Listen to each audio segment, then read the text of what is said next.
Je vous invite à entrer dans un monde où l'imagination n'a plus de frontières. Ici, plus rien n'est rationnel et le quotidien côtoie l'extraordinaire. La réalité, elle, peut basculer à tout moment dans l'horreur. Les émotions s'entremêlent entre la peur, la tristesse et la joie. Dans cet endroit, vous allez vibrer. Vous allez ressentir beaucoup d'émotions. Vous allez vivre. Bienvenue dans mon imagination. Bienvenue dans Creepy Stories.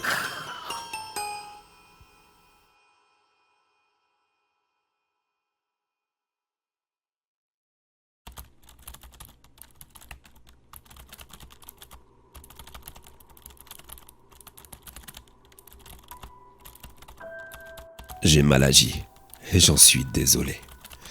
Je n'aurais pas dû, mais il en va ainsi. Et à présent, plus moyen de faire demi-tour, de revenir en arrière. Et tout ça parce que je souhaitais au plus profond de moi poser une question et obtenir une réponse. Bien sûr, pour ça, il y a toujours un prix à payer. Et ce dernier est terrible. Mais pas pour moi. Quoique. Moi, je vais juste devoir vivre avec ce choix sur ma conscience. Mais laissez-moi donc tout vous expliquer. Après tout, je vous dois bien ça. Je vais tout vous dire sur ce qu'elle est, sur ce qu'elle va faire, sur la question que j'ai posée, sur la réponse que j'ai obtenue, et sur mon choix et ses conséquences. Tout a commencé il y a un mois. Je discutais avec un vieil ami, Romuald. Tout est parti de cette conversation. Tu me sembles bien préoccupé, mon jeune ami. Pourtant, tu en as vu des choses étranges, n'est-ce pas? Et tu devrais être serein avec l'au-delà. Tu sais, Romuald, il me reste bien des mystères à comprendre, bien des réponses à obtenir, pour que mon esprit retrouve réellement sa tranquillité. Je vois. C'est pour Sabine, c'est ça? Oui, tu sais, elle était comme une sœur pour moi. Et le plus dur n'est pas qu'elle ait disparu. Non, le plus dur est de ne pas savoir. Et du coup d'imaginer tout un tas de scénarios plus horribles les uns que les autres. Ton esprit retrouverait-il son calme si tu obtenais une réponse à ta question? Bien sûr que oui. Comme je te l'ai dit, le plus difficile pour moi est de ne pas savoir ce qui lui est arrivé. Je comprends. Mais tu sais, parfois, les réponses peuvent être pires que de ne rien savoir. Il y a des interrogations bien moins perturbantes que leurs résultats. Ouais. Mais l'ignorance n'est pas non plus un état reposant pour l'esprit. J'ai sans cesse cette question. Qui est-il arrivé à Sabine et à sa petite amie Clémence cette nuit-là? Je t'assure que je ne trouverai la paix qu'en obtenant des réponses, quelle que soit la méthode utilisée pour les savoir. Je vois. Très bien. Tu sais, il existe une solution, mais elle est lourde de conséquences. Me comprends-tu quand je te dis ça? Oui, bien sûr. Laquelle? Parle, je t'écoute. Il est une entité qui sait tout. Ce qui se passe dans le monde des vivants, comme dans celui des morts. Elle seule peut te répondre. Mais bien sûr, comme je te l'ai dit précédemment, tout ceci a un prix. Et crois-moi, ce dernier est cher payé. S'il te plaît, arrête de tourner autour du pot, Romuald. Sois clair. Qui est-elle? Comment je fais pour la trouver? Très bien. On l'appelle l'entité savante, car elle sait tout. Mais son deuxième petit nom est l'entité sadique. Elle jouit d'un statut de hantise très élevé. Elle est capable de hanter un endroit, une personne de très forte manière, et de lui faire perdre la raison.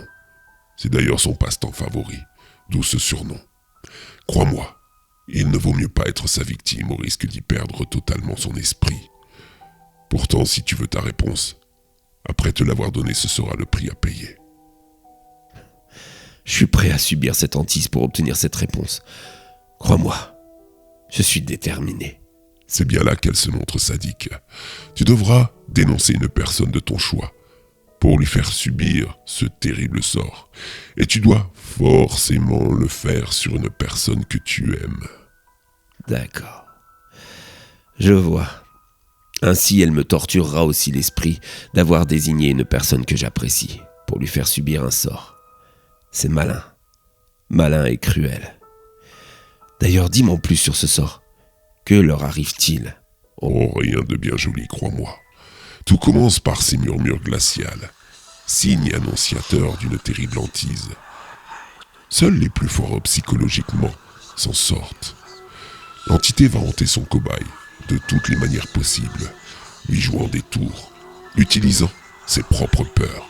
Ainsi, s'il est arachnophobe, il est fort à parier qu'il recevra des visites de nombreuses bêtes à 8 pattes qui viendront parcourir son corps et tenter d'entrer par tous ses orifices. Horrible, n'est-ce pas? Et ce n'est que le début d'une hantise qui dure pas mal de nuits. Ces nuits d'ailleurs seront peuplées de cauchemars. Il sera entouré de morts, d'êtres effrayants.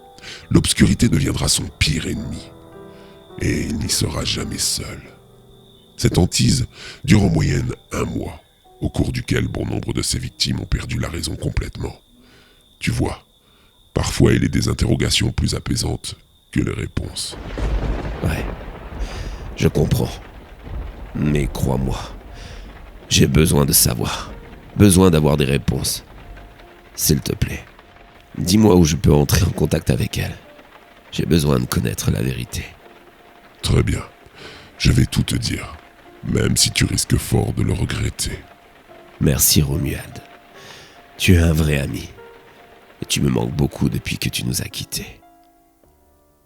Après avoir obtenu le moyen de trouver cette entité, j'ai dit au revoir à mon défunt ami et j'ai mis fin à notre conversation en rangeant la planche de Ouija. C'était la 3e fois que je le contactais depuis sa mort l'année dernière, d'une crise cardiaque à l'âge de 81 ans.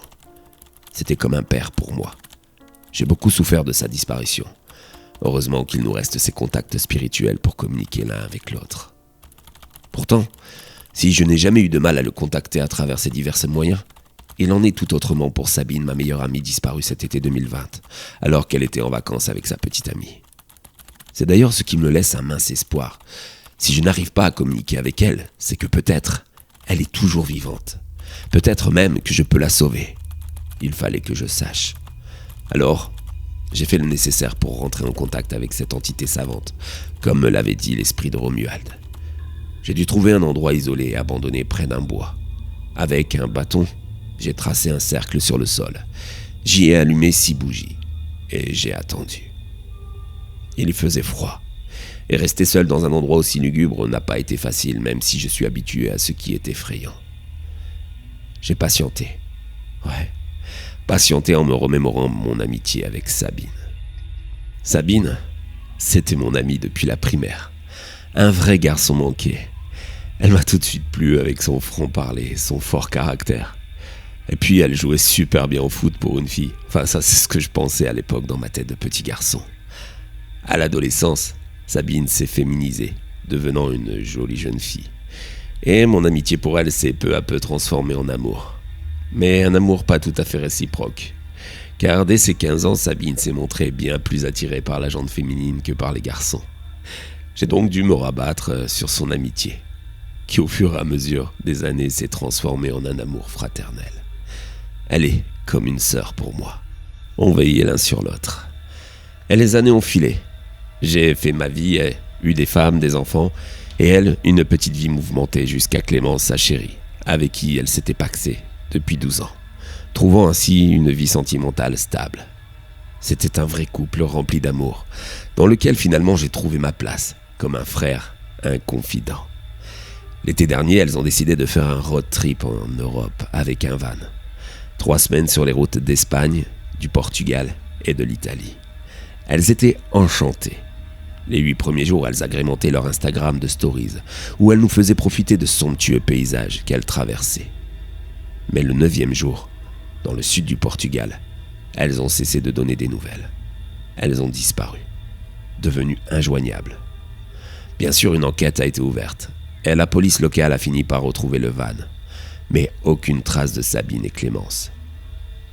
Plusieurs mois depuis se sont écoulés, sans qu'aucun indice, aucune nouvelle ne vienne. Jamais Sabine ne m'aurait laissé sans nouvelles. Je veux savoir ce qui leur est arrivé.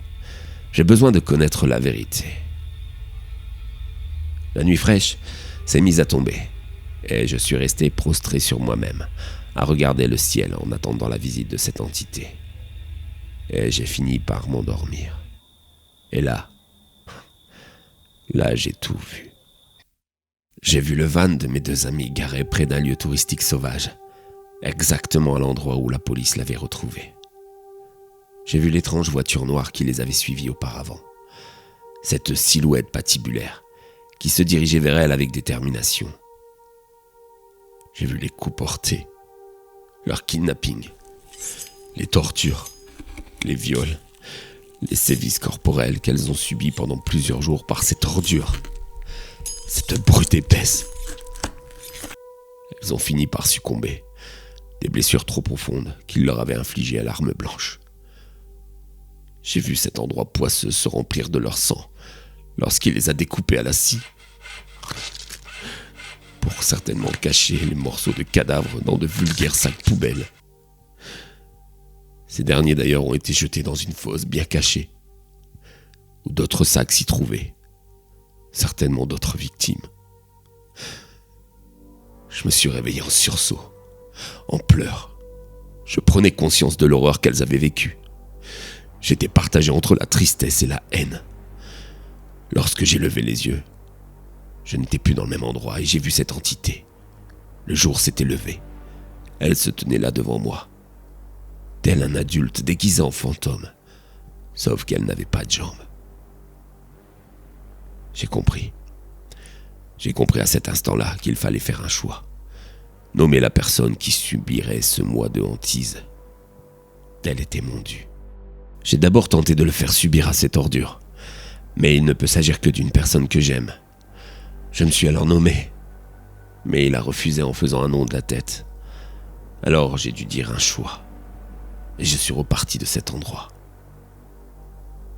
Voilà 2 jours que je suis rentré de ce périple, et que je n'arrive plus à trouver le sommeil, que je me sens aussi coupable.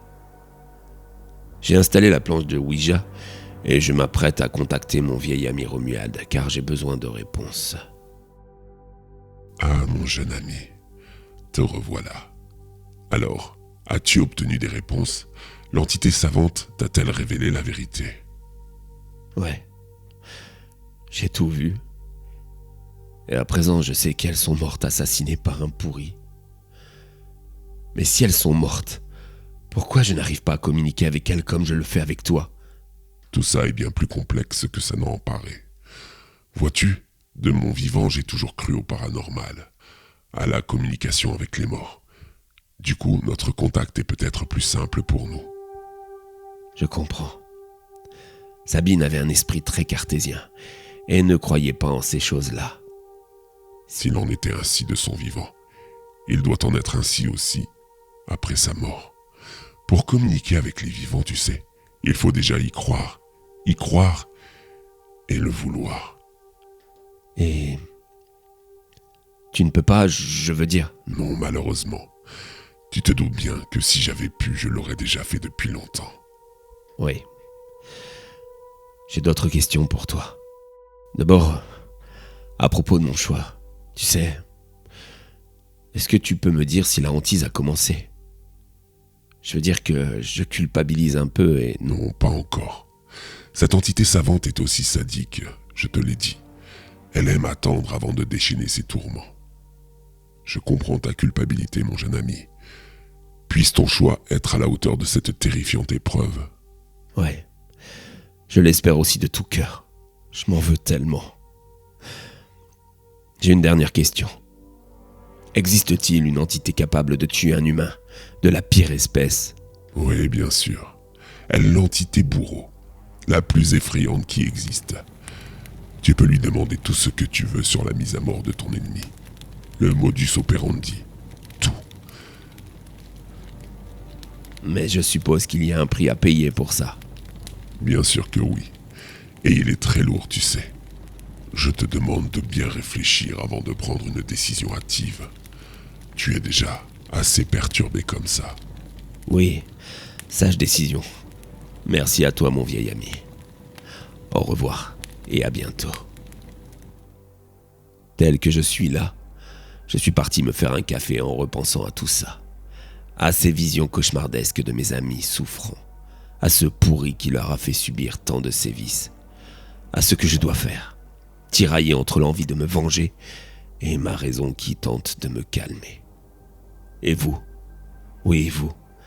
Si vous aviez le choix, qu'est-ce que vous feriez à ma place? Il faut que je me mette mes idées au clair, que je me calme Puis il est peut-être temps aussi que je m'excuse auprès de vous.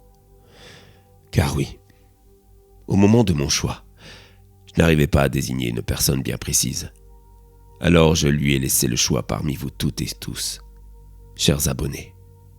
Je sais, c'est mal ce que j'ai fait, mais vous me comprendrez, hein. J'étais perdu. Alors à celle ou celui qui subira cette longue hantise, je demande pardon. Au moins, vous connaissez toute la vérité. Pardonnez-moi. Et dites-moi, oui, dites-moi si je dois venger mes amis. Parce que j'en ai tellement envie. Oh oui, et ça, quel qu'en soit le prix.